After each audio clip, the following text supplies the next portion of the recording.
అత్యున్నతమైన సింహాసనం మీద ఆసనుడవైన మా దేవ, సకల ఆశీర్వచన స్తోత్రములకు మించిన మీ ఘనమైన శ్రేష్టకరమైన ఉన్నతమైన పరిశుద్ధమైన నామమును బట్టి మీకు స్తుతులు స్తోత్రములు చెల్లిస్తున్నాం.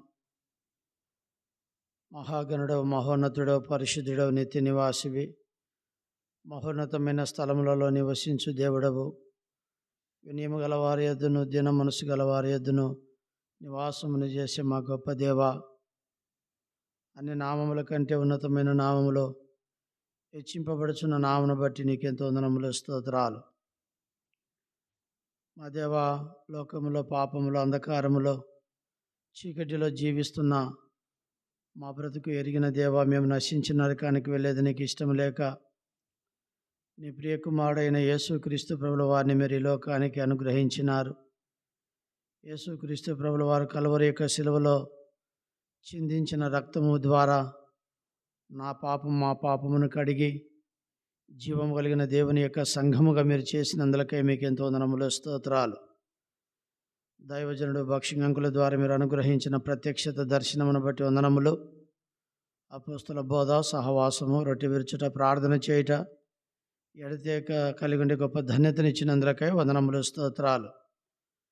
తిరిగి మా దేవ, మీ అనాదికాల సంకల్పంలో జగత్పునాది వేయబడక మునిపే నందలూరులో కర్మేల్ ప్రార్థనా మందిరాన్ని మీరు ఏర్పాటు చేసుకున్నందుకు వందనాలు. ఈ దినము సంఘ ప్రార్థన కొరకు రావలసిన నిబిడలను సకాలంలో నడిపించు. వచ్చిన వారిని బట్టి వందనాలు. రావలసిన వారిని నడిపించు నాయన. పాటలు, మా దేవ, వాక్యము, ప్రార్థన మా జీవితాలకు ఎంతో పురికొల్పు, ప్రోత్సాహము. మా నాయన తిరిగి అనేకులకు రక్షణార్థము అవసరతలు, అక్కర్లు ప్రభా ప్రార్థనల ద్వారా తీర్చబడినట్లు మీరే మాట్లాడుతూ రండి. కరెంటుని మీ స్వాధీనంలో ఉంచుకునండి ప్రభు. మహిమ, ఘనత, స్తుతి, ప్రభావాలు మీకే కలుగును గాకని ప్రార్థిస్తూ యేసుక్రీస్తు వారి పరిశుద్ధమైన నామములో స్తుతించి ఆరాధించి ప్రార్థించి అడిగి వేడుకుంటున్నాము తండ్రి. ఆమేన్. 251 పాడుకుందాం. పూర్ణ హృదయ స్తోత్రములు చెల్లించదా ప్రభునకే.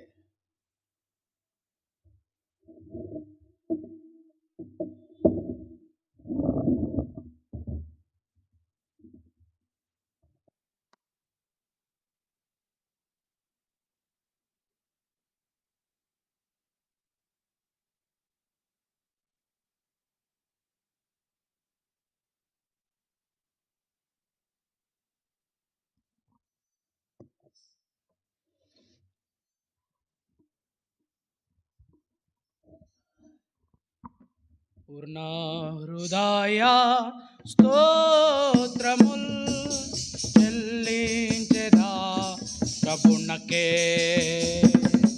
పూర్ణ హృదయ స్తోత్రముల్ చెల్లించెదా ప్రభునకే. ఏర్పరచుకోలేదు నేను, ప్రభువే నన్నేర్పరచుకోనే. ఏర్పరచుకోలేదు నేను, ప్రభువే నన్నేర్పరచుకోనే. పాపినైనా నాకు ఆయనే రక్షణనిచ్చే. పాపినైనా నాకు ఆయనే రక్షణనిచ్చే. పరలోక రాజ్యములో భాగమునిచ్చే. పరలోక రాజ్యములో భాగమునిచ్చే. పూర్ణ హృదయ స్తోత్రముల్ చెల్లించెదా ప్రభునకే. పూర్ణ హృదయ స్తోత్రముల్ చెల్లించెదా ప్రభునకే. నా హృదయ పాపములను తన రక్తములో కడిగే. నా హృదయ పాపములను తన రక్తములో కడిగే మృతమైన నా ఆత్మను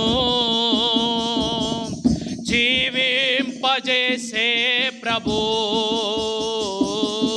మృతమైన నా ఆత్మను జీవింపజేసే ప్రభు, ఉచితంబుగానే పొందేది నిత్య జీవం, ఉచితంబుగానే పొందేది నిత్య జీవం. పూర్ణ హృదయ స్తోత్రముల్ చెల్లించెదా ప్రభునకే, పూర్ణ హృదయ స్తోత్రముల్ చెల్లించెదా ప్రభునకే. నే పాప బంధకముల నుండా హృదయమ శాంతితో నిండే, నే పాప బంధములో నుండా హృదయమ శాంతితో నిండే. నా పాపమొప్పుకొనగా కడిగేను రక్తములో, నా పాపమొప్పుకొనగా కడిగేను రక్తములో, శాంతి ఆనందముతో నన్ను నింపే, శాంతి ఆనందముతో నన్ను నింపే. పూర్ణ హృదయ స్తోత్రముల్ చెల్లించెదా ప్రభునకే, పూర్ణ హృదయ స్తోత్రముల్ చెల్లించెదా ప్రభునకే. వర్ణింపజాలను నేను ప్రభు గొప్ప గొప్ప ప్రేమన్, వర్ణింపజాలను నేను ప్రభు యొక్క గొప్ప ప్రేమ. పాపిని నన్ను ప్రేమించే మరువాలే నా ప్రేమను, పాపిని నన్ను ప్రేమించే మరువాలే నా ప్రేమను. ప్రశంసలను పాడేదా ప్రభునకే, ప్రశంసలను పాడేదా ప్రభునకే. పూర్ణ హృదయ స్తోత్రముల్ చెల్లించెదా ప్రభునకే, పూర్ణ హృదయ స్తోత్రముల్ చెల్లించెదా ప్రభునకే. నిత్యరాజ్యము నన్ను చేర్చా, నిత్య నిబంధన చేసే, నిత్యరాజ్యము నన్ను చేర్చా, నిత్య నిబంధన చేసే. సుఖ దుఃఖములందైనా ముగింతు నాదు పరుగు, సుఖ దుఃఖములందైనా ముగింతు నాదు పరుగు. స్థిరముగనుందు పరమును చేరు వరకు, స్థిరముగనుందు పరమును చేరు వరకు.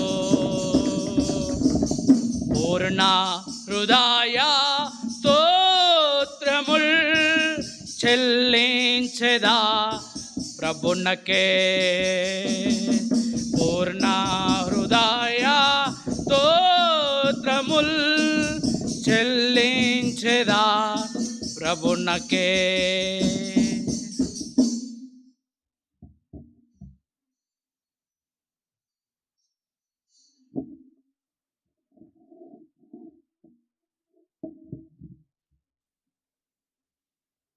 కీర్తనలు 9.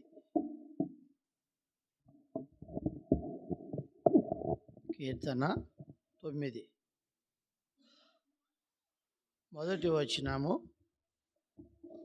అందరం కలిసి చదువుకుందాం. కీర్తన 9 మొదటి వచనము అందరం కలిసి చదువుకుందాం.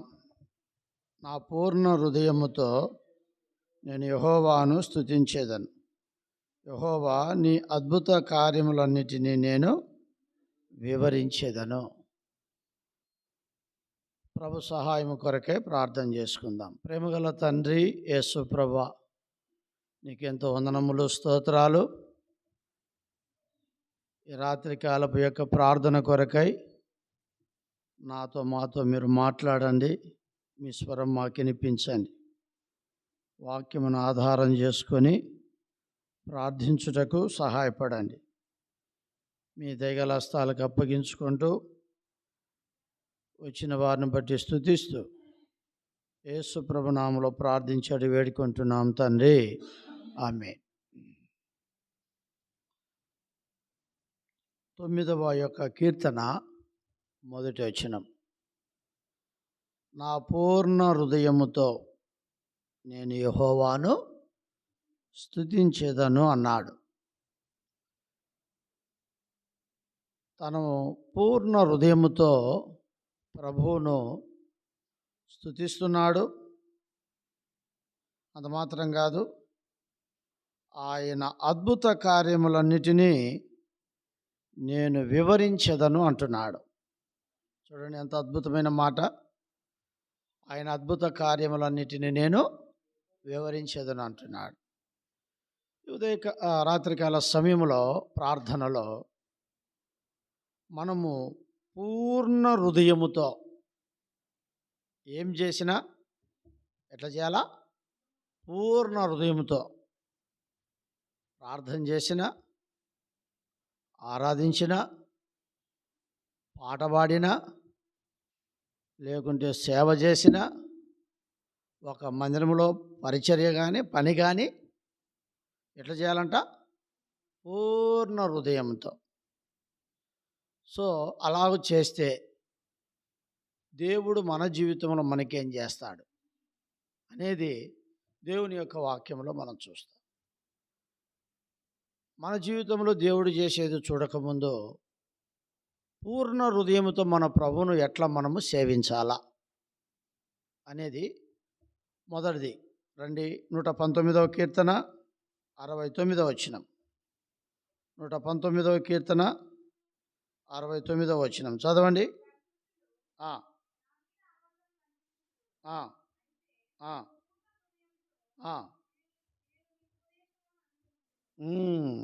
పూర్ణ హృదయముతో నేను నీ ఉపదేశమును అనుసరించేదను.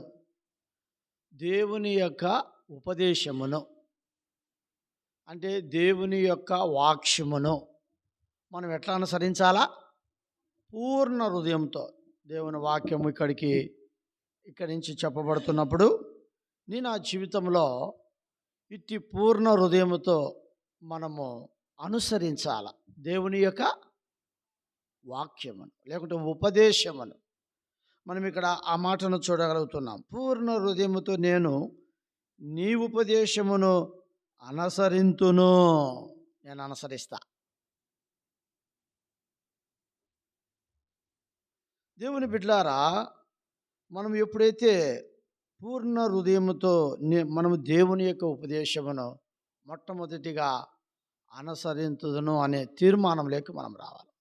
సో ఇక్కడ మొదటిది పూర్ణ హృదయముతో దేవుని యొక్క వాక్యమును, ఉపదేశమును, బోధను మనము అనుసరించాలి. రెండవది ఏం చేయాలా? ద్వితీయోపదేశకాండం 6వ అధ్యాయం 5వ వచనం, 6వ అధ్యాయం 5వ వచనం. ఆ, ఆ, ఆ. అది కాబట్టి పూర్ణ హృదయముతో మనము పూర్ణ ఆత్మతోనూ పూర్ణ శక్తితోనూ మన దేవుని మనము ప్రేమించాలి. మొదటిది అనుసరించాలి. ఆయన వాక్యమును, ఆయన ఉపదేశమును అనుసరించాలి. రెండవది ఏం చేయాలి? మనము ప్రేమించాలి. ప్రభువును మనం అట్లు ప్రేమించాలి. అది అంటూ ఇక్కడ మనము ఒక అంశం పూర్ణ హృదయముతో అనే దాని మీద మన దేవుని యొక్క వాక్యమును మనం అట్లు అనుసరించాలా, మన దేవుని మనం అట్లు ప్రేమించాలి, పూర్ణ హృదయముతో ప్రేమించాలి. అదే 119వ కీర్తన 34వ వచనంలో ఒక మాట చూడండి. 119:34.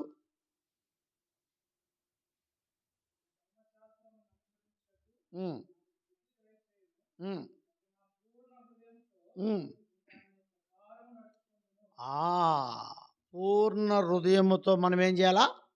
నడుచుకోవాలా. పూర్ణ హృదయముతో అనుసరించాలా, పూర్ణ హృదయముతో ప్రేమించాలా, పూర్ణ హృదయముతో నడుచుకోవాలా. అన్ని డిఫరెన్స్గానే ఉన్నాయి కదా, ఒకేగా లేవు. అనుసరించేది వేరు, ప్రేమించేది వేరు, నడిచేది వేరు. కాబట్టి రాత్రికాల సమయంలో మన జీవితంలో మన ప్రభువును మనం ఇలాగున అనుసరించేవారముగా, ప్రేమించేవారముగా, నడిచేవారముగా మనం ఉన్నప్పుడు మనము దేని నిమిత్తమైతే ప్రార్థన చేస్తున్నామో అది మనకు దేవుడు అనుగ్రహించేవాడుగా ఉన్నాడు, అది ఇచ్చేవాడుగా ఉన్నాడు. సో పూర్ణ హృదయంతో మనము ప్రభు పాద సన్నిధిలో ప్రార్థన చేసినామంటే మన ఆత్మను, మన బలమును, మన మనస్సును, మన హృదయాన్ని సంపూర్తిగా దేవుని మీద ఆధారపడి మనము చేస్తూ వచ్చినప్పుడు దేవుని అద్భుతమైన కార్యములు దేవుడు మన జీవితంలో చేస్తాడు. చేసినప్పుడు అప్పుడు ఆయన అద్భుతమైన కార్యములను మనం ఏం చేస్తాము?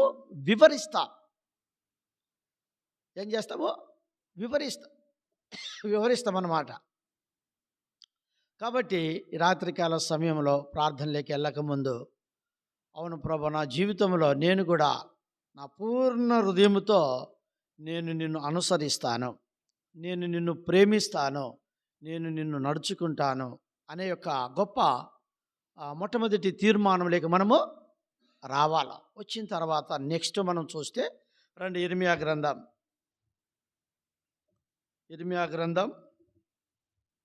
24వ అధ్యాయం. ఇర్మియా గ్రంథం 24వ అధ్యాయం 7వ వచనం.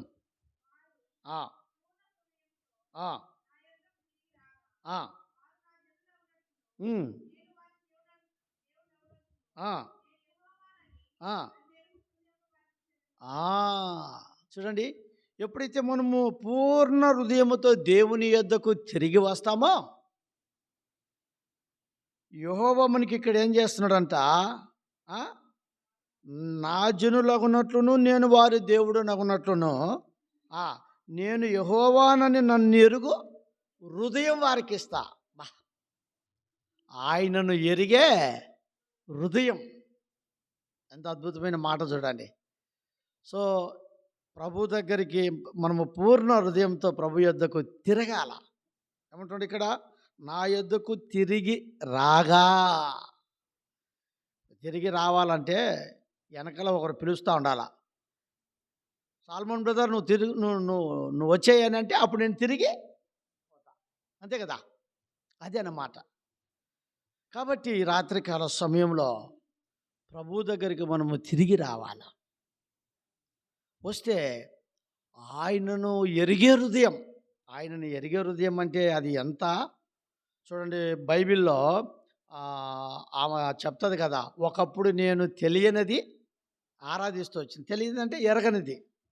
ఇప్పుడు నేను ఎరిగి తెలిసి అనేక సందర్భాల్లో మనం కూడా ఎరిగి ఎరిగినే చెడిపోతిని, యేసుని గాయము రేపితిని.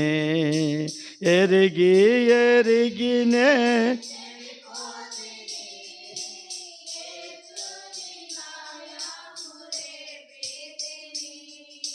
మోసపోతే నేను దృష్టి తొలగితే, దాసుడా నన్ను చూడ. కాబట్టి ఈ రాత్రికాల సమయంలో పూర్ణ హృదయంతో ప్రభు వైపు మనము తిరిగితే మనకేమిస్తాడంట? ఆయనను ఎరిగే హృదయం. అందుకే అన్నాడు, రుచి చూచి నేను ఎరిగి తిని. ఎరగాలంటే ఏం చేయాలా? రుచి చూడాలా. ఏం చేస్తుంది సేవకురాలు? మా సేవకురాలు, మా భార్య కూర చేసిన, పచ్చడి చేసిన, నువ్వు ముందు టేస్ట్ చూడు స్వామి, నీతో బరువు అంటుంది. అంటే నేను రుచి చూసి బాగుందంటే అప్పుడు అయిపోయాక. ఇప్పుడు కూడా వచ్చేటప్పుడు పచ్చడి నూరింది, నువ్వు టేస్ట్ చూడు అంటుంది. సో అంటే మనం ఎరగాలంటే ఏం చేయాలా? రుచి చూడాలా. రుచి చూడాలా, అది ప్రాముఖ్యమైనది. కాబట్టి పూర్ణ హృదయంతో మనము ఆయన వైపు తిరిగితే ఆయనని ఎరిగే హృదయమును మనకిస్తాడు. ఎంత అద్భుతమైన సంగతి. ఇంకొక మాట చూద్దాం. ద్వితీయోపదేశకాండం 4వ అధ్యాయం. 4వ అధ్యాయం, ద్వితీయోపదేశకాండము 4వ అధ్యాయం చూడండి. 29వ వచనం చూడు. 29.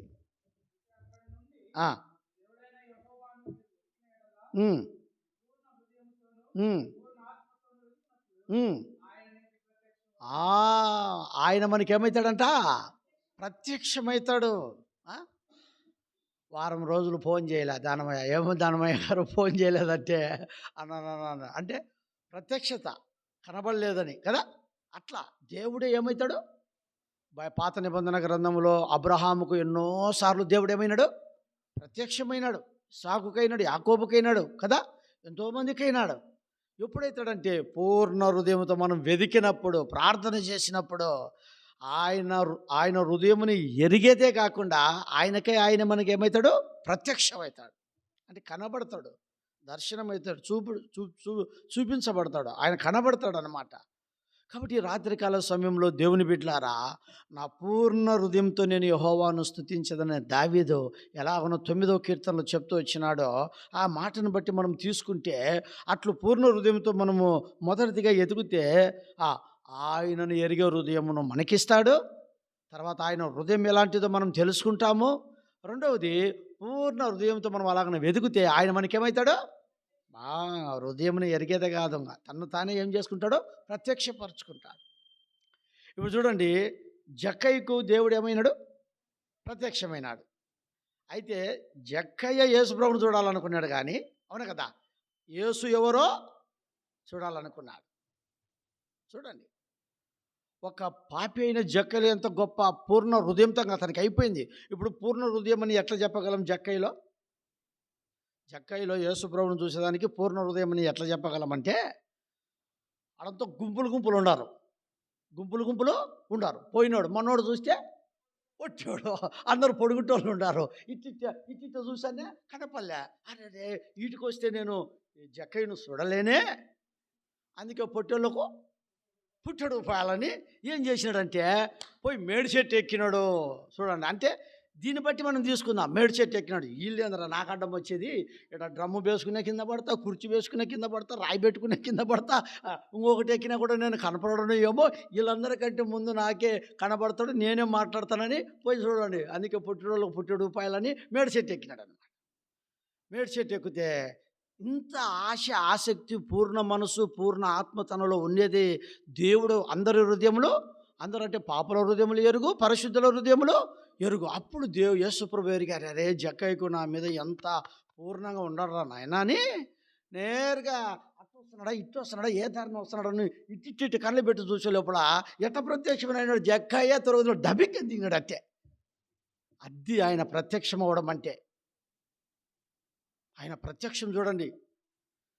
ఒక పాపైన జక్కయ్యకు దేవుడు ప్రత్యక్షం కావడం, యేసుప్రభు ప్రత్యక్షం కావడం అంటే ఎంత అద్భుతం. సో తన మనస్సు అంతా, తన హృదయం అంతా, తన ఆశ అంతా, తన కోరిక అంతా నేను యేసుప్రభుని చూడాలి, నేను ఎవరో అయినా నేను చూడాలా. అది పూర్ణ హృదయముతో వెతకడము, లేకుంటే అనుసరించడము, నడవడము, చూడడం అనేది మనకు అక్కడ అర్థమవుతుంది అన్నమాట. అట్లా మనం ప్రార్థన చేస్తే ఆయన ప్రత్యక్షమవుతాడు. ఇట్లా ప్రత్యక్షమైన వారు వెతికిన వారికి ఒక వాక్యం ఏమంటాడు తెలుసా? 119వ కీర్తన 119వ కీర్తన 2వ వచనం. 119వ కీర్తన 2వ వచనం.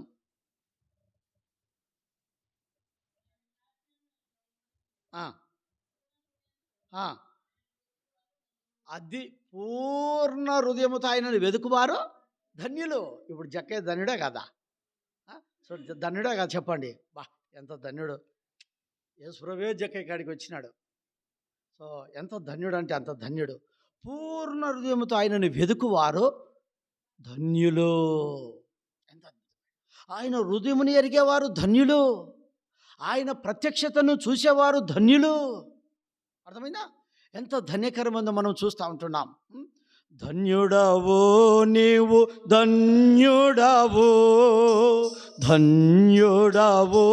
నీవు, ధన్యుడవు ఓ ఇశ్రాయేలు బాహు ధన్యుడవు, ఓ ఇశ్రాయేలు బాహు ధన్యుడవు. యెహోవాయే నిన్ను విమోచించెను, యెహోవాయే నిన్ను విమోచించెను. ప్రజలలో నీవు మహా శ్రేష్ఠుడవు. ఎవరు ధన్యులు? ప్రధానమంత్రి ధన్యుడా? ముఖ్యమంత్రి ధన్యుడా? కోటేశ్వరుడు ధన్యుడా? లేడు పెద్ద కులమోడు ధన్యుడా? మంచి అందగాడు ధన్యుడా? పాటగాడు ధన్యుడా? ఎవరు ధన్యుడు? విమోచింపబడిన వారు, రక్షణ పొందిన వారు. ఏంది ధన్యత? పరలోక రాజ్యం అతనికి. అది ప్రధానమంత్రి అయినా కానీ, ముఖ్యమంత్రి అయినా కానీ, ఎవరైనా కానీ రక్షణ లేనివాడు ఏడుంటాడు? అందుకే ఆ పాటల అర్థం విమోచింపబడిన వారని, విడిపింపబడిన వారు, రక్షింపబడిన వారు. సో దేవుని వెతికేవారు ధన్యులు, ఆయన హృదయం ఎరిగేవారు ధన్యులు, ఆయన ప్రత్యక్షతను పొందేవారు ధన్యులు. ప్రభు దైవజనుడు భక్సింగ్ గారికి ఎన్నిసార్లు ప్రభు ఈరోజు ఎన్నిసార్లన్నా ఈయన తిమ్మోతంకులు సాక్ష్యము ఈరోజు కూడా పెట్టుకున్నా ఆయన సాక్ష్యం సాయంత్రం పెట్టుకొని వింటా ఉండా. ఆ దైవజనులు ఎంత వింటా ఉన్నా. ఆ దేవుడు అతనికి ప్రత్యక్షం కావడం, అతనితో మాట్లాడము. తల్లిదండ్రులంట రిజిస్టర్ ఆఫీస్కి తీసుకెళ్ళిపోయి ఆస్తి మీద ఎటువంటిది తనకు హక్కు లేదని 9 బాండ్ పేపర్లు తీసుకుని వచ్చినారంట. రిజిస్టర్ ఆఫీస్లోనే సంతకం పెట్టంటే ఆయన రిజిస్టర్ అన్నాడంట. చదివి పెట్టంటే చదివిలా గిదివిలని 9 దాంట్లో సంతకాలు పెట్టేసినాడంట. ఇంటికి వచ్చినాక చిన్న ఆయన అన్నాడంట, రే నువ్వు మారుతావేమో, నీ మనసు మార్చుకుంటావేమో, నువ్వు ఇలాగన యేసుప్రభు నమ్మకం వదిలేసి అయ్యో ఈ ఆస్తి పోతే ఎట్లని నువ్వు ఉంటావేమోనని నీకోసం ఇట్లా చేసినాం నాయన, కావాలి నీకు ఆస్తి ఇవ్వకుండా పోవడం కాదంటే వద్దు. అప్పుడు ఒక చోట కూర్చొని 2 రోజులు టైం ఇచ్చినారంట. 2 రోజులు తీర్మానం చేసుకొని చెప్పు సంతకాలు పెట్టినాక కూడా అంటే అప్పుడు దేవుడు మాట్లాడినాడంట. దేవుడు ప్రత్యక్షమై, అది అద్భుతమైన, ఇంతవరకు నా లైఫ్లో దాదాపు 60-70 ఏళ్ళ సర్వీసులో నేను ఆ స్వరం వినలేదంట. ఇంగ్లీష్లో అది ఆడుంది చూడ, దావీదు సమస్తమును, దానికి ఇంగ్లీష్లో ఆ మాట అంటున్నాడు, డేవిడ్ రికార్డ్ అనే మాట 2 సార్లు దేవుడు ప్రత్యక్షమై మాట్లాడితే సంఖ భాగంలో పెట్టుకొని ఉన్న గుడ్డలు తీసుకుని అదే పాత ఎబ్రోనికి వెళ్ళిపోయాడంట. చూడండి, అంటే దేవుడు ప్రత్యక్షమై మాట్లాడేది. ఎంత ధన్యుడైనాడు, పెద్ద సేవకుడైనాడు. ఎంతమంది నాకు తెలియంగా ఆయన సాక్ష్యాన్ని బట్టి కుప్పలు రక్షణ పొందింటారు. నేను చూసినాం ఎన్నో కాన్వకేషన్లలో, యూత్ క్యాంపులలో ఆయన సాక్ష్యం చెప్పి చేతులు ఎత్తంటే రక్షణ కొరకంటే, సేవ కొరకై. ఆయన చనిపోయేటప్పుడు సమయమే సరిపోయేలా సాక్ష్యాలు చెప్పేదానికి. ఎందుకు నేను చెప్తున్నానంటే, ధన్యుడంటే ఓ ఈ యొక్క నేను కోమిటిలో కుటుంబంలో పుట్టిన ఈ ఆస్తి అంతా పోతుంది, ఈ ధనికరమైంది పోతుంది, అది కాదు. నా ప్రభు నన్ను రక్షించినాడు, దేవుడు నాకు సమస్తముని ఇవ్వగలడని ఆ యొక్క విధానంలో వచ్చినాడు. కాబట్టి మొదటిది పూర్ణ హృదయంతో మనం ఎదుగుతే ధన్యులము. రెండవది పూర్ణ హృదయంతో ఎదుగుతే ఏంది చూడండి, ఇర్మియా గ్రంథం 29, ఇర్మియా 29, ఇర్మియా 29, ఇర్మియా 29 చదువునైనా 13వ వచనం 29, 13.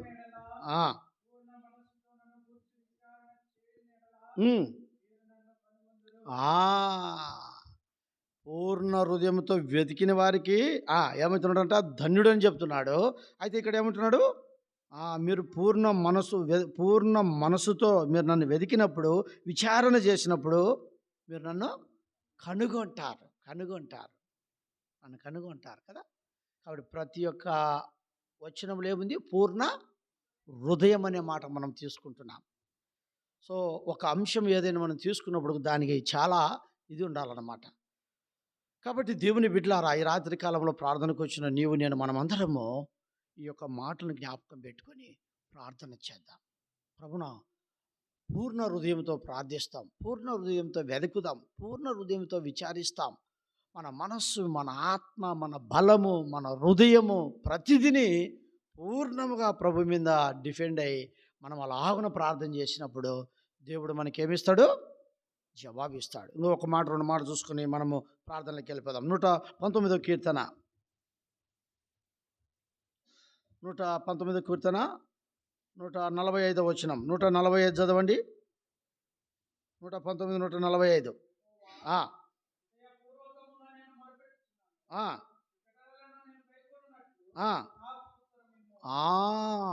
ఏమంటున్నాడు, యెహోవా హృదయపూర్వకముగా నేను మొరపెడతానయ్యా. అయితే నువ్వు నాకేమి ఇవ్వాలా, నీ కట్టలని గైకొన్నట్లు నాకు ఉత్తరమిమ్ము. హృదయపూర్వకముగా మనము ప్రార్థన చేస్తే ప్రభు మనకేమిస్తాడు, ఉత్తరం ఇస్తాడు, జవాబిస్తాడు. కాబట్టి ప్రార్థనకు ఆయన జవాబిస్తాడు, ఇవ్వకుండా పోడు. కాబట్టి పూర్ణ హృదయంతో కింద ఏమంటాడు, 147 చదవండి.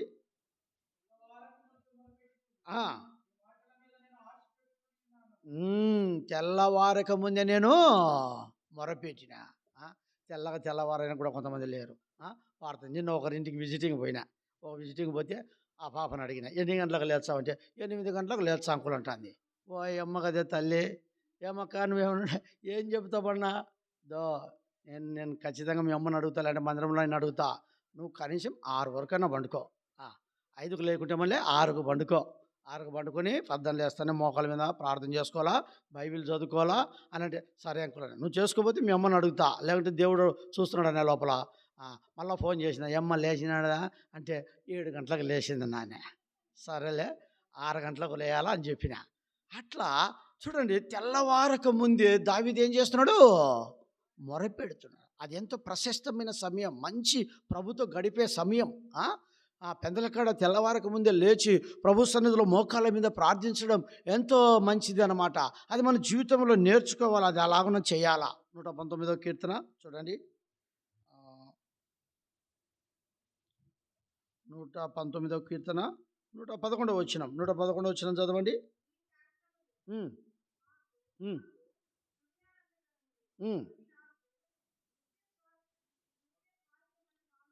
అది నీ శాసనములు నాకు హృదయానందకరములు. అంటే తన హృదయానికి ఎంత ఆనందముగా ఉన్నాయో ఏంటి, దేవుని యొక్క శాసనములు, దేవుని యొక్క వాక్యము, దేవుని యొక్క మాటలు.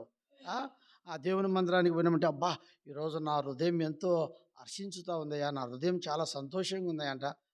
ఆదివారం వాక్యం చెప్పాలకల్లా దానిమయ్య ఫోన్లు పోయినాయంట, భలే చెప్పినాడు అన్న ఆదివారం వాక్యం అని. అంటే హృదయం ఎలా ఆనందకరముగా ఉండాలో. దేవుని మందిరానికి వచ్చినప్పుడు అబ్బా వాక్యం బాగా అర్థమైంది, లేదంటే దేవుడు నాతో మాట్లాడినాడు, నా హృదయం ఎంతో సంతోషించింది. ఇలాగున దావీదు కూడా దేవుని యొక్క శాసనములు, దేవుని యొక్క కట్టడాలు, దేవుని యొక్క నియమములు, దేవుని యొక్క వాక్యం తన జీవితానికి ఎంతో హృదయానందముగా ఉన్నట్లుగా మనం ఇక్కడ దేవుని యొక్క వాక్యంలో చూడగలుగుతుంటున్నాం. సో ఎప్పుడైతే మనము హృదయం అలాగున దేవుని వాక్యం యందు ఆనందించేదిగా ఉంటుందో, మన జీవితంలో దేవుడు మనకు అనేకమైన సంగతులను బోధించేవాడు ఉన్నాడు. హృదయపూర్వకముగా అనుసరించిన వారు ఇద్దరున్నారు. మొదటి వ్యక్తి దావీదు, రెండో వ్యక్తి కాలేబు. రెండో వ్యక్తి ఎవరు చెప్పండి? కాలేబు. చూడండి, 119 దావీదుని గురించి చూసి మనం ప్రార్థన చేసుకుందాం. 119వ కీర్తన 10వ వచనం. 119వ కీర్తన 10వ వచనం. 119:10. నా పూర్ణ హృదయముతో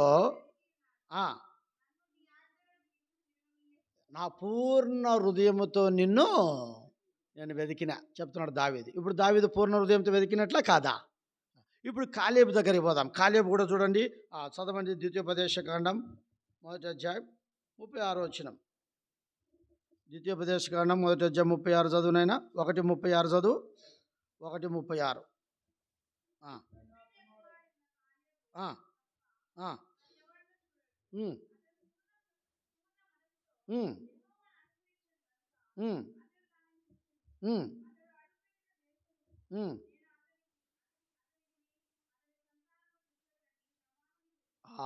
యెఫన్య కుమారుడైన కాలేబు తప్ప మరి ఎవ్వడునూ నేను వాగ్దానము చేయబడిన కానాను చూడడు. ఎందుకు చూడడు అంటే ఏమంటాడు? అతడు పూర్ణ మనసుతో యెహోవాను ఏం చేసినాడు? అనుసరించినాడు, నడిచినాడు, గైకొన్నాడు, ప్రేమించినాడు, లోబడ్డాడు, చెప్పింది చేసిండు. అందుకే కాలేబు ఎక్కడికి వెళ్ళాడు? కాలేబు యెహోషువలు వారిద్దరే ఇశ్రాయేల్ ప్రజలు ఐగుప్తుల నుండి వస్తే వాళ్ళతో కలిసి అన్ని లక్షల మంది ఏమైపోయినారు? రాలిపోయినారు. ఎవడు పోలే. ఎవరు పోయారు? కాలేబు, యెహోషువ. కనీసము 10% దశంభాగం కూడా పోలే. 6 లక్షల మందికి దశంభాగం ఎంత? 6,000, 60,000? 60,000. 60,000 మంది. 60,000లో దశంభాగం తీసుకో. 6 లక్షలు. 6 లక్షల్లో దశంభాగం తీసుకో. 6,000. 6,000లో దశంభాగం తీసుకో.